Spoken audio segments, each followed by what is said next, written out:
बिस्मिल्लाहिर्रहमानिर्रहीम। अस्सलाम वालेकुम नाज़रीन, आप यूट्यूब चैनल देख रहे हैं। मैं इमरान खान हूँ। सबसे पहले आसिम मुनीर साहब ने दौरा अमेरिका अपना मुकम्मल किया, उसके बाद वो बेल्जियम गए और बेल्जियम से भी एक खबर आ रही है, वो बाद में बताता हूँ। लेकिन आसिम मुनीर साहब ने वहाँ पे पाकिस्तानी कम्युनिटी से खिताब भी किया है। वो बतौर आर्मी चीफ जा रहे हैं, फील्ड मार्शल जा रहे हैं, लेकिन पाकिस्तानी कम्युनिटी से भी वो खिताब कर रहे हैं, ताजरों से भी वो मिलते हैं और सियासी और इंतज़ामी मामलात में वो इंटरफेयर करते हैं। तो इस वक्त जो पाकिस्तान की मिलिट्री एस्टेब्लिशमेंट है उसका पूरी तरह से सियासत में और इंतज़ामी मामलात में, वजारत ख़ारजा में, वजारत दाखिला में और तमाम मईशत समेत हर जगह पे उनका अपना एक किरदार है। और ये बड़ी अच्छी बात है पाकिस्तान की मौजूदा जो रजीम है उसमें शामिल सियासी जमातों के लिए कि कल को वो बड़े आराम से सारा मलबा पाकिस्तान की मिलिट्री एस्टेब्लिशमेंट पे डाल देंगे कि जितना भी फेलियर था वो सारा इसलिए था कि हम मजबूर थे, हम कुछ कर नहीं सकते थे और फौज के कंट्रोल में था सारा कुछ, तो उन्होंने ये तबाही फेरी है। हम लोग तो पहले भी डिलीवर करते रहे, आइंदा भी कर सकते हैं। तो ऐसी बातें फ्यूचर में वो कर सकेंगे और उनके लोग ये कहेंगे, और ये मैं अच्छी तरह जानता हूँ, माजी में भी ऐसे करते रहे, आइंदा भी ये करेंगे। पाकिस्तानी कम्युनिटी से उन्होंने खिताब किया, वहां भी वो सोशल मीडिया को नहीं भूले। यानी सोशल मीडिया एक ऐसी प्रॉब्लम है पाकिस्तान की एस्टेब्लिशमेंट के लिए जो उनके आसाब पे सवार है और उसे एस्टेब्लिशमेंट किसी जगह पे भी बुला नहीं सकती। जितनी फिक्र और कोशिश सोशल मीडिया को तबाह करने के लिए की गई है, उससे आधी कोशिशें और वक्त सर्फ किया जाता दहशतगर्दी को ख़त्म करने के लिए या पाकिस्तान की माशी तरक्की के लिए, तो पाकिस्तान के हालात आज शायद पहले से काफ़ी बेहतर होते, लेकिन इस तरफ तवज्जो दी नहीं गई। अच्छा, आर्मी चीफ की मुद्दत मुलाजमत के हवाले से मैं कोई बात आपको बताऊं। इससे पहले जो बेल्जियम का आर्मी चीफ का दौरा, उस हवाले से एक दावा सामने आया है और ये बाकायदा एक दो ट्वीट्स मेरे पास मौजूद हैं। एक मोहम्मद फैसल साहब का ट्वीट है और ये कहते हैं जी कि बेल्जियम के दौरे पर आए हुए पाकिस्तानी आर्मी चीफ आसिम मुनीर के खिलाफ पाकिस्तानियों ने बेल्जियम में FIR कटवा दी है। FIR में आर्मी चीफ पर सफारत खाने के एहलकारों के जरिए हमला करवाने का इल्ज़ाम है। यानी एक तो ये वो उन्होंने बात की है, लेकिन नहीं, जो मेरे पास एक और इतला है ना, वो अब इसकी कोई तस्दीक नहीं हो सकती, लेकिन ये इतला ये कह रही है कि एक दस्तावेज है वो जमा करवाई गई है बेल्जियम में और पाकिस्तानियों की जानिब से, जिसमें कुछ जराइम के हवाले से या इंसानी हकूक़ की खिलाफ वर्जियों के हवाले से डाटा शामिल है और इसमें दर्ज जो मालूमात हैं वो मंदरजा झेल हैं। शिकायत कुनिंदा जो है उसका नाम है शेख मोहम्मद अदील, जो अब तक इतला सामने आ रही है और ये भी सोशल मीडिया से इतलात आई हैं। इसकी कंफर्मेशन एक आधे दिन में आ जाएगी और ब्रसल्स बेल्जियम से ये इतलात आ रही हैं और इसका बाकी एड्रेस भी इस आदमी का लिखा हुआ है, सारा कुछ इसके अंदर शामिल है, इनका ईमेल एड्रेस भी लिखा हुआ है। अच्छा, उसमें हाफिज़ सैयद आसिम मुनीर साहब के बारे में उनकी जिस्मानी तफसीलात लिखी हैं, उनकी उम्र लिखी है, उनका कद लिखा है, उनका वज़न लिखा है, साथ उनकी तस्वीर भी मुंसलिक की गई है और ये कहा कि ये ब्रसल्स में आए हैं। तारीख और वक्त लिखा है 10 अगस्त 2025। ऐसा लगता है कि ये दस्तावेज जो है वो पहले से तैयार थी। बहरहाल इल्ज़ामात जो है वो इसमें इंसानियत के खिलाफ जराइम, इस्लामाबाद में पुरअमन मुजाहिरीन का कत्लेआम, अगवा और तशद्दुद और 10,000 अफराद को कानूनी कार्रवाई के बगैर कैद में रखना, दहशतगर्दी और आलमी दबाव का, ये सारी चीज़ें जो है वो इसके अंदर शामिल की गई इस दस्तावेज़ में। और इसके अंदर जो सबूत साथ मुंसलिक किए गए हैं वो मुख्तलिफ NGOs और एमनेस्टी इंटरनेशनल की रिपोर्टें और मीडिया के मज़ामीन इसके अंदर शामिल किए गए हैं। और साथ उन्होंने ये कहा कि इस मामले को फेडरल प्रोसिक्यूटर को भिजवाना चाहिए और गिरफ्तारी के वारंट्स और ये वो सब, और ये दस्तावेज संगीन इल्ज़ामात की निशानदेही करती है और कानूनी कार्रवाई की दरख्वास्त करती है। ये जनाब एक दस्तावेज जमा करवाई गई, मैंने आपको बता दिया। लेकिन असल मामला जो हम डिस्कस कर रहे हैं गुज़िश्ता एक दो दिन से, वो फिर मैं आपके सामने रखता हूँ कि क्या यही आर्मी चीफ कंटिन्यू करेंगे सन 2026 में और 27 में, और कितना कंटिन्यू करेंगे इस पे हम बार बार बात करते हैं। वजह यह है कि इमरान खान साहब को और पाकिस्तान तहरीक इंसाफ को इस बात का पूरा यकीन है कि जब तक हाफिज़ सैयद आसिम मुनीर साहब हैं तब तक उन लोगों के लिए कोई भी तहरीक चलाना मुमकिन नहीं होगा और इस हुकूमत के खिलाफ कोई भी एक्टिविटी उनकी कारामद नहीं होगी, क्योंकि पूरी ताकत से पूरा इदारा इस्तेमाल किया जाएगा और वो पाकिस्तान तहरीक इंसाफ के रास्ते की एक रुकावट बनेगा। तो जो एक पॉलिटिकल वो कहते हैं ना जी हमें दिया जाए लेवल प्लेइंग फील्ड, तो वो उन्हें लगता है कि नहीं मिलेगी जब तक के आर्मी चीफ है हाफिज़ सैयद आसिम मुनीर साहब। और अब ये लड़ाई नई नहीं है, ये बहुत पुराना मामला है। इसमें जो हाफिज़ आसिम मुनीर साहब के जो हमायती हैं वो ये कहते हैं कि इमरान खान साहब ने अपने दौर में जब वो वज़ीर आज़म थे तो इनके साथ ज़्यादती की थी। और इमरान खान साहब कहते हैं जी मैंने कोई ज्यादती नहीं की थी, बल्कि ये मेरी अहलिया से मिलना चाहते थे, उन्होंने इनकार कर दिया था, तो इस बात का गुस्सा है। बहरहाल जो भी है, आज पाकिस्तान तहरीक इंसाफ के साथ जो कुछ भी हो रहा है, इसके पीछे कुछ लोग खुलकर कहते हैं, कुछ लोग दबे लफ्जों में कहते हैं, लेकिन पाकिस्तान की एस्टेब्लिशमेंट का पूरा हाथ है। अब दो सवालात हमने सामने रखे थे। नंबर 1 कि क्या एक नई मुद्दत मुलाजमत शुरू होगी, कि एक्सटेंशन मिल गई, 0 से दोबारा शुरू होगा, तो नए कानून के मुताबिक तो 5 साल के लिए आर्मी चीफ आएगा। तो क्या नई एक्सटेंशन और 5 साल होंगे, या जो एक नया कानून बनाया गया है वो पिछले एक्सटेंशन से उसको शामिल कर दिया जाएगा। एक्सटेंशन इसलिए कह रहा हूं कि आर्मी चीफ की जो नौकरी है उसको रिटेन किया गया था और फिर उसके बाद उनको यह ओहदा दिया गया था, वो पहले रिटायर हो गए थे, जो इतलात थी और जो फैक्ट्स थे, जो फिगर्स थे वहां पे मौजूद थे। अच्छा, इसमें जो है ना, वो आसिम मुनीर साहब 3 साल मुकम्मल कर चुके हैं, तो 2 साल उनको और मिल जाएंगे। कुछ लोग दावा करते हैं कि नहीं, नया होगा और 5 साल होंगे, लेकिन राणा सनाउल्लाह साहब और फैसल वाडा, ये दोनों लोगों की अगर आप बात सुने तो फैसल वाडा का ताल्लुक क्योंकि उस कबीले से है जो मिलिट्री एस्टेब्लिशमेंट के लिए सर्व करता है, तो फैसल वाडा साहब की बात को आप समझें कि ये वहां से आई है। और राणा सनाउल्लाह साहब का जो ताल्लुक है वो नवाज शरीफ के कबीले से है, वो यहां सर्व करते हैं, तो उनकी बात आप समझें तो समझें, हुकूमत से आई है। तो हुकूमत और एस्टेब्लिशमेंट दोनों की तरफ से जो इशारा पहला आया, वो इशारा ये है कि हाफिज सैयद आसिम मुनीर साहब का तसलसल हो सकता है, एक्सटेंशन नहीं हो सकती। क्योंकि राणा सनाउल्लाह साहब ने एक स्टेटमेंट में एक सवाल के जवाब में कहा कि नवाज शरीफ साहब माजी में भी जो एक्सटेंशन है उसके खिलाफ रहे हैं, और आज भी उनकी ये एक राय है, और PMLN की ये राय है कि एक्सटेंशन नहीं होनी चाहिए। हालांकि PMLN के इस दौरे हुकूमत में बहुत सारी एक्सटेंशन हुई हैं, बहुत सारी, बेशुमार अफसरान को एक्सटेंशन दी गई हैं और धड़ाधड़ दी गई हैं, और अभी तक दी जा रही हैं। बल्कि ये तो इस पर भी राजी हो गए थे कि हुकूमत को ही एक्सटेंशन दे दी जाए। और ये जो मौजूदा आर्मी चीफ है, ये एक्सटेंशन के साथ फिर आर्मी चीफ बने थे, तो नवाज शरीफ साहब ने अपने उसूल तो तोड़ दिए थे, बहुत पहले तोड़ दिए थे। लेकिन राणा सनाउल्लाह साहब का ये बात कहना और अपने आप को उसूली साबित करने की कोशिश करना, वो ये बताता है कि जो एक तसलसल की बात आ रही है कि 3 साल आर्मी चीफ ने मुकम्मल कर लिया, तो शायद 2 साल और भी उन्हें मिल जाए तो 2027 तक ये रहेंगे। लेकिन कल किसी ने नहीं देखा, तो 2027 तो बहुत दूर है, अभी तो बहुत दूर है। अच्छा नाज़रीन, इसमें एक इंटरनेशनली जो खबरें आ रही हैं इसराइल को लेकर और फ़लस्तीन को लेकर, गज़ा को लेकर, उसमें सहाफ़ियों का कत्लेआम हुआ है, बहुत सारे जो इमदादी कारकुन हैं उनका कत्लेआम हुआ है। रोज़ाना की बुनियाद के ऊपर जो है वो फ़लस्तीनी शहीद हो रहे हैं और उनका कत्लेआम किया जा रहा है। जो लोग भूखे हैं, प्यासे हैं, उनकी मुश्किलात बढ़ती जा रही हैं। और यहाँ पे एक नया मंसूबा नेतन्याहू ने बनाया कि वो पूरे की पूरी गज़ा की पट्टी पे कंट्रोल करेगा और इसराइल जो है वो पूरे गज़ा पे कब्जा करेगा। इसमें इसराइल के अंदर भी सख्त मुखालफत का सामना करना पड़ा। इसराइली फ़ौजी ने भी एक ने खुदकुशी की है कि ये जो जुल्म हमारे से करवाया जा रहा है, इस किस्म की चीज़ें रिपोर्ट हो रही हैं। लेकिन जो कुछ भी इस वक्त गज़ा में हो रहा है, इसके लिए पाकिस्तान माजी में जैसे आवाज़ उठाता था, वैसे इस मरतबा आवाज़ उठाता हुआ दिखाई नहीं दिया। यानी कुछ चीज़ें पाकिस्तान ने ऐसी की है जिससे लगता है कि शायद गज़ा के ऊपर पाकिस्तानी एस्टेब्लिशमेंट की पॉलिसी बदल गई है। जनरल बाजवा एक ऐसे जर्नैल थे जो ये बातें खुलकर करते थे सहाफ़ियों के साथ या ऑफ द रिकॉर्ड मीटिंग्स में कि इसराइल के साथ पाकिस्तान को अपने ताल्लुकात बनाने पे गौर करना चाहिए और इसराइल के मामले के ऊपर पाकिस्तान को अपनी पॉलिसी तब्दील करनी चाहिए।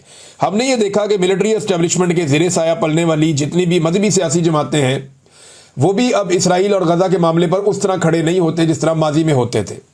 आजकल पाकिस्तान में एक बात बड़े आराम से की जाती है और वो ये कहा जाता है कि जी ये तो अरबों का मसला है और अरबों को ही अगर कोई प्रॉब्लम नहीं है तो फिर हम क्यों उछलते कूदते हैं, हमें इसके बीच में नहीं आना चाहिए। हमारा मसला जो है वो कश्मीर का है, लेकिन कश्मीर के मामले में कोई हमारे साथ खड़ा नहीं होता।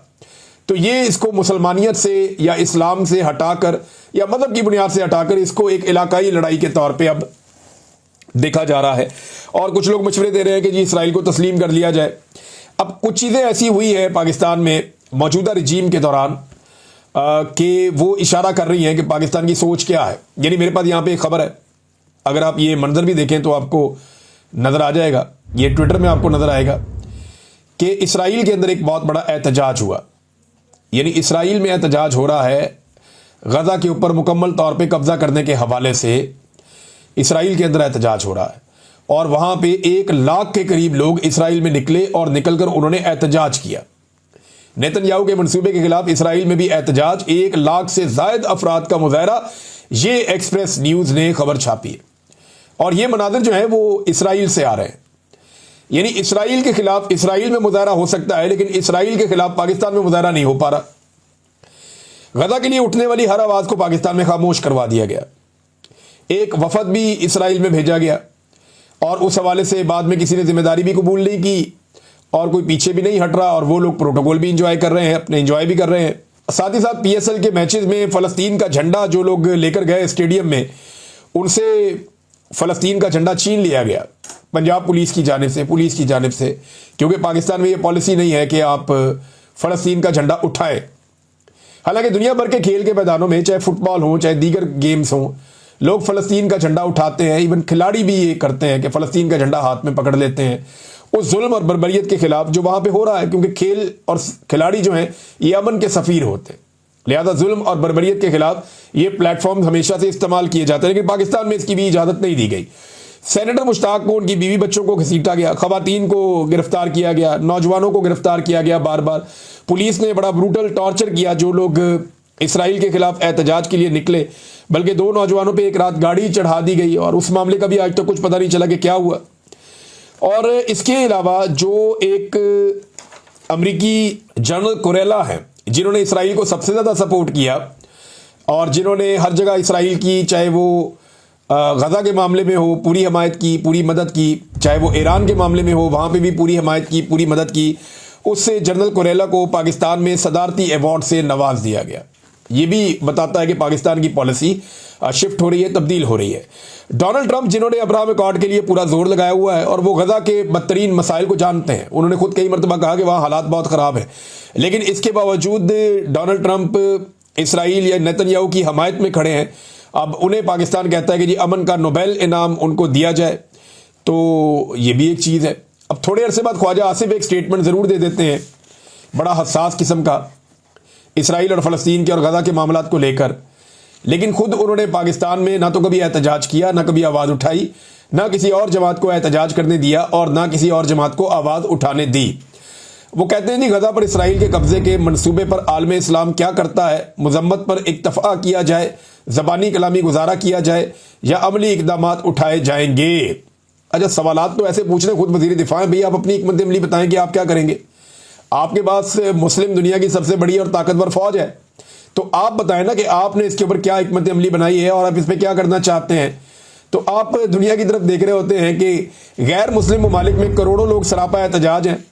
अब मुस्लिम ममालिक में एहतजाज करने नहीं देते, आधे से ज़्यादा मुस्लिम ममालिक में डिक्टेटरशिप है, वहाँ निकल ही नहीं सकता कोई आदमी एहतजाज करने के लिए, और पाकिस्तान में भी एक गैर एलानिया डिक्टेटरशिप है, यहाँ पर भी नहीं निकलने दिया जाता। जबकि मगरिब में मजबूत आवाज़ें उठ रही हैं, 1.5 अरब मुसलमान यौम हिसाब पे रसूल सल्लल्लाहु अलैहि वसल्लम रहमतुल्लिल आलमीन को क्या जवाब देंगे। तो ख्वाजा आसिफ साहब ये जवाब तो आपने भी देना है, इक़्तिदार तो अल्लाह ताला ने आपको दिया है, फौज की कमांड आपके हाथ में है, तो ये जवाब आपने देना है क़यामत वाले दिन, और गिरबान आपका पकड़ा जाएगा क़यामत वाले दिन। ये जो मजलूम मुसलमान हैं जिनको आप एहतजाज करने पर भी मारते हैं, इनका गिरबान नहीं पकड़ा जाएगा। तो पाकिस्तान ने किस तरह हमायत की है ये अब आपके सामने। नाज़रीन, एक तरफ पाकिस्तान के अंदर भी दहशतगर्दी कंट्रोल नहीं हो रही।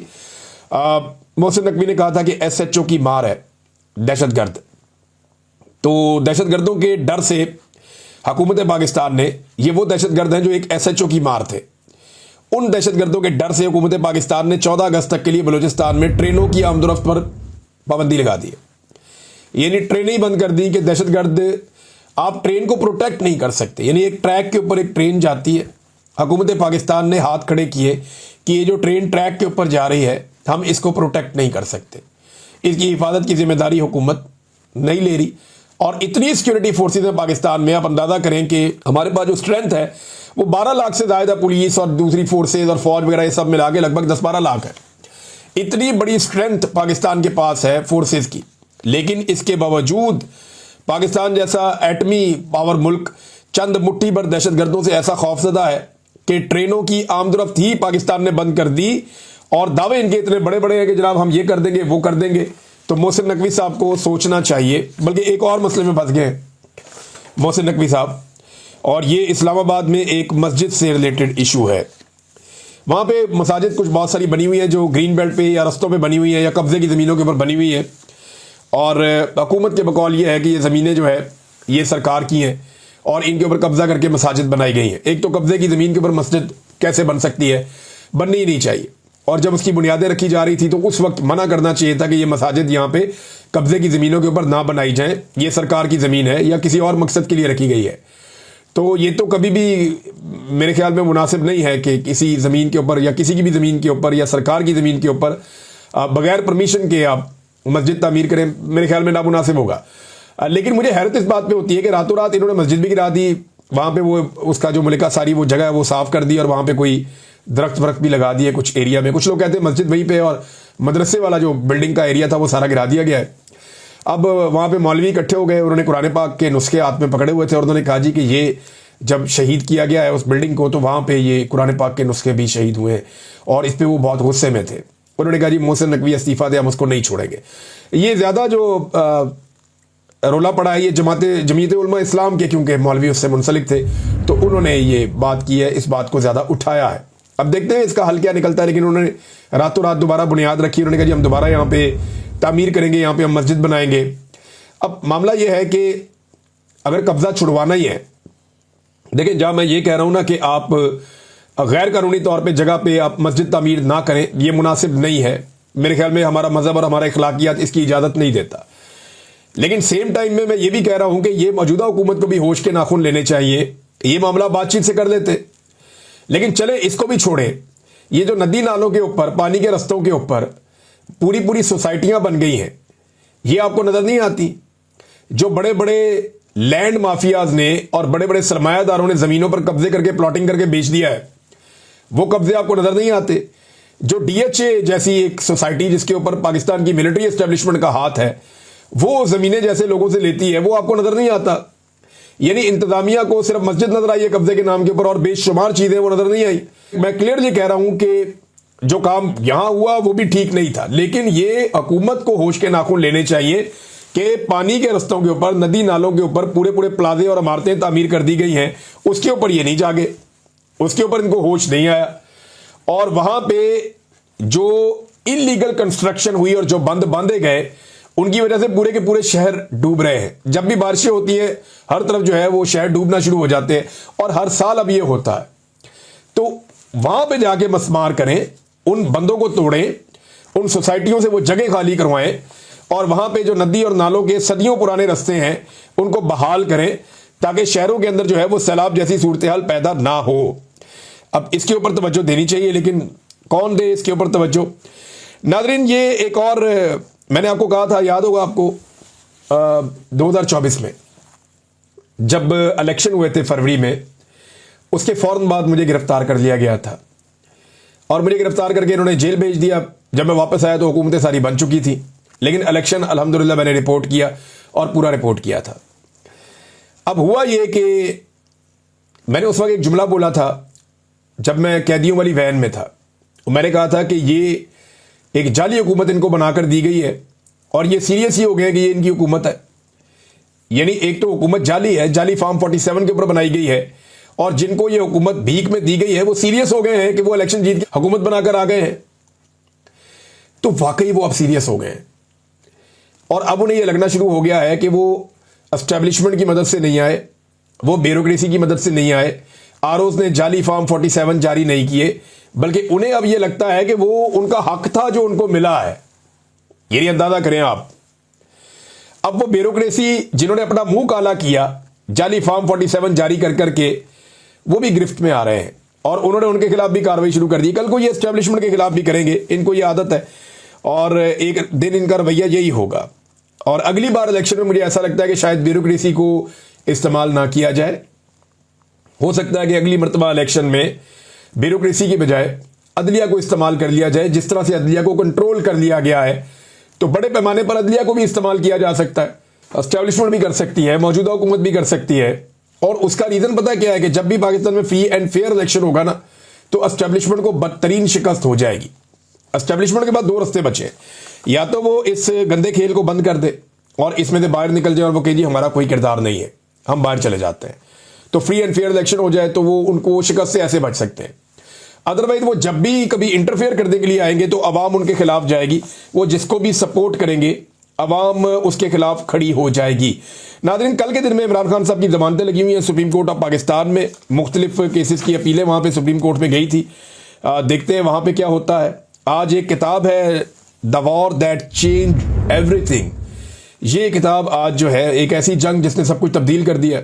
ये इंडिया पाकिस्तान की जो अभी लड़ाई हुई थी, 3 महीने के अंदर किताब भी आ गई है। इसकी लॉन्चिंग होने जा रही है, इसके ऊपर मैं आपसे बाद में बात करूंगा, कुछ चीज़ें आपको इसके बारे में बताऊंगा। लेकिन मौजूदा हुकूमत ने पाकिस्तान तहरीक इंसाफ से एक दरख्वास्त की है, एक अपील की है कि यौम आज़ादी पर एहतजाजी मुहिम ना चलाएं।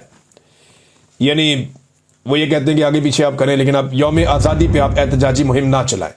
अब पाकिस्तान तहरीक इंसाफ जो है वो इसको एक अपॉर्चुनिटी के तौर पे इसलिए लेती है कि नॉर्मल दिनों में तहरीक इंसाफ को दीवार के साथ लगा दिया जाता है, बल्कि उनको दीवार में ही दबा देते हैं और चादर और चार दीवारी का तकद्दुस पामाल करते हैं। तो 14 अगस्त पे पीटीए को लगता है कि शायद ऐसा कुछ ये हुकूमत कर नहीं पाएगी, तो हम अपना एक एहतजाज भी कर पाएंगे, अपनी आवाज़ भी बुलंद कर पाएंगे। तो हुकूमत अब ये कह रही है कि जनाब हमारी ये रिक्वेस्ट है कि आप एहतजाजी मुहिम ना चलाएं। तो वैसे आम दिनों में अगर आप एहतजाज का आईनी हक फराहम करें पॉलिटिकल पार्टीज़ को तो चीज़ें नॉर्मलाइज हो सकती हैं। लेकिन मौजूदा हुकूमत को खौफ है कि अवामी मकबूलियत इनके साथ नहीं है, अपोजिशन के साथ है, तो वो इसलिए अपोजिशन को एहतजाज करने भी नहीं देते। अब तक के लिए इतनी, अपना ख्याल रखिएगा, अपने इस चैनल का भी। अल्लाह हाफ़िज़।